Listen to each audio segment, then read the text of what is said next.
Vous voulez que je pitche la pièce? C'est la rencontre d'un homme et d'une femme issus de deux milieux différents dans une fête et en une nuit on voit la rencontre et la constitution de ce couple et la fin de ce couple. Voilà.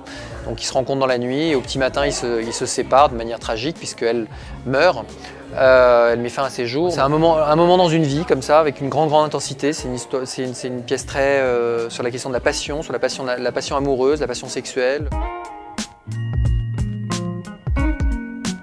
Ça fait 12 ans que je travaille au Japon, donc j'ai une assez bonne habitude de travailler avec des acteurs japonais et en japonais. J'ai mis en scène pas mal de spectacles là-bas. Je travaille avec des acteurs. Les acteurs, qu'ils soient japonais ou français, c'est des acteurs. Je veux dire, le théâtre, il y a une espèce d'international du théâtre.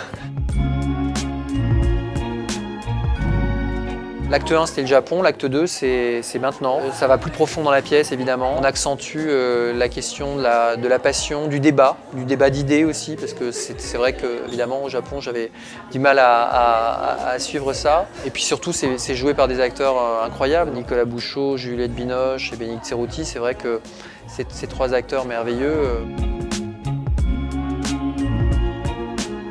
La région Île-de-France a toujours répondu présente.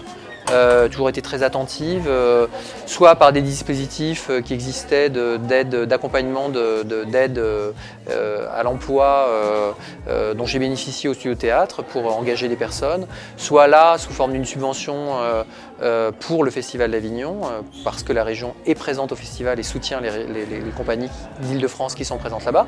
Donc voilà, c'est un compagnonnage qui se passe plutôt bien.